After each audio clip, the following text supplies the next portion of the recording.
आइए प्रियो, हम परमेश्वर के वचन से कुछ समझें, कुछ सीखें, उन्हें मनन करें, ताकि परमेश्वर का वचन हमें अपने मार्गों पर चलने में हमारी अगुवाई करे। आज हम पहला कुरिन्थियों 1 अध्याय उसका 27 वचन पढ़ेंगे। परंतु परमेश्वर ने जगत के मूर्खों को चुन लिया है कि ज्ञानवानों को लज्जित करे, और परमेश्वर ने जगत के निर्बलों को चुन लिया है कि बलवानों को लज्जित करें, और परमेश्वर ने जगत के नीचों और तुच्छों को, वरन जो है भी नहीं उनको भी चुन लिया कि उन्हें जो हैं व्यर्थ ठहराएं। हालेलुया। परमेश्वर अपने तरीके से काम करता है, लेकिन वो जब काम करता है तो ऐसे तुच्छ लोगों को चुनता है जिसकी हम कल्पना भी नहीं कर सकते कि ये इतना बड़ा काम कर सकता है।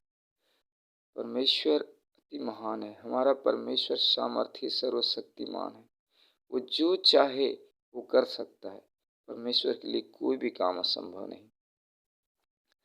बाइबल गवाह है, परमेश्वर ने कितने ही अपने परिवार के ऐसे छोटे लोगों को चुना जिसको लोगों ने नकार दिया था, उसके परिवार वालों ने तक नकारा। परमेश्वर ने यूसुफ को चुना एक बड़े काम करने के लिए, मिस्र का राजा बनाने के लिए उसे चुना, जबकि उसके भाई उसे पसंद नहीं करते थे। परमेश्वर ने गिदोन को चुना, जो कहता था कि मैं अपने जाति में सबसे छोटा हूं। परमेश्वर ने दाऊद को चुना, जिसे उसके भाइयों ने उसे नकार दिया।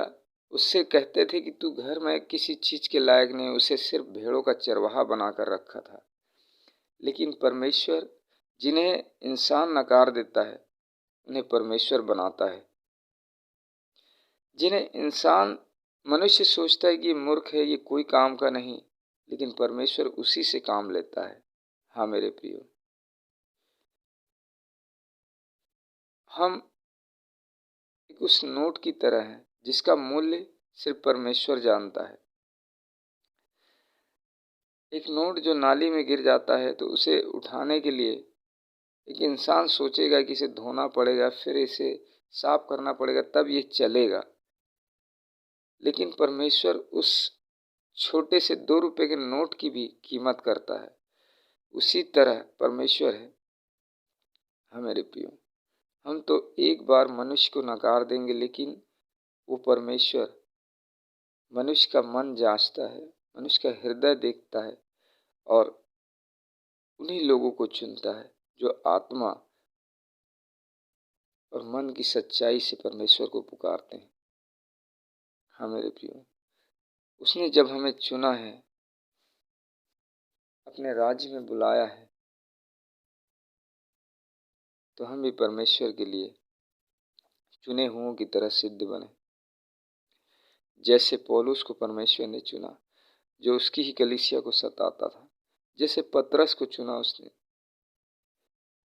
जो एक मछुआरा था, जिसे पढ़ना लिखना भी नहीं आता, लेकिन उसने लाखों लोगों को, हजारों लोगों को बपतिस्मा दिया। जो परमेश्वर की कलीसिया का पत्थर साबित हुआ। परमेश्वर प्रभु यीशु मसीह ने कहा था, मैं तुझ पर ही अपनी कलीसिया बनाऊंगा। सचमुच प्रियो, वो हम चाहे कितने ही निर्बल हों, लेकिन हमें अपने आप को तुच्छ नहीं समझना है, क्योंकि परमेश्वर ने हमें चुना है।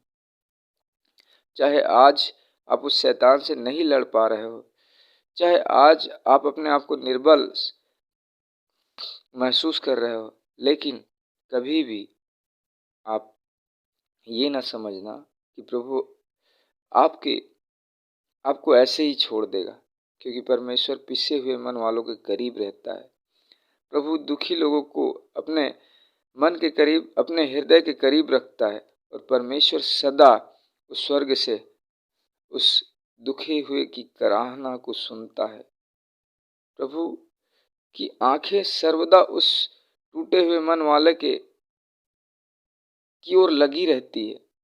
सचमुच मेरे प्रियो, एक बार परमेश्वर एक सुखी मनुष्य की तरफ नहीं देखेगा, लेकिन वो खुदावन हमारी कराहना को, हमारे प्रार्थना को सुनता है। उसकी आंखें सदा हमारी ओर लगी रहती है, उसके कान सदा हमारे ओर लगे, हमारी प्रार्थना की ओर लगे रहते हैं। वो सदा हमें अपनी दयालुता से निहारता है, अपनी दया से हमें भरता है, हमें तृप्त करता है, हमारे आंसुओं को पोंछता है, क्योंकि वो कमजोरों का परमेश्वर है, क्योंकि वो मूर्खों का परमेश्वर है, क्योंकि वो निर्बलों का खुदा है। वो घमंडियों का सामना नहीं करता, बल्कि निर्बलों के साथ रहता है। वो दीन मन वालों के संग और साथ हमेशा बना रहता है। इसलिए मेरे प्रियो, प्रभु का वचन कहता है कि दीन बनो, ताकि परमेश्वर आपको शिरोमणि बनाए, क्योंकि जो दीन बनते हैं परमेश्वर उन्हें सबसे ऊपर रखता है। इस वचन से आप सबको आशीष मिले। आमीन।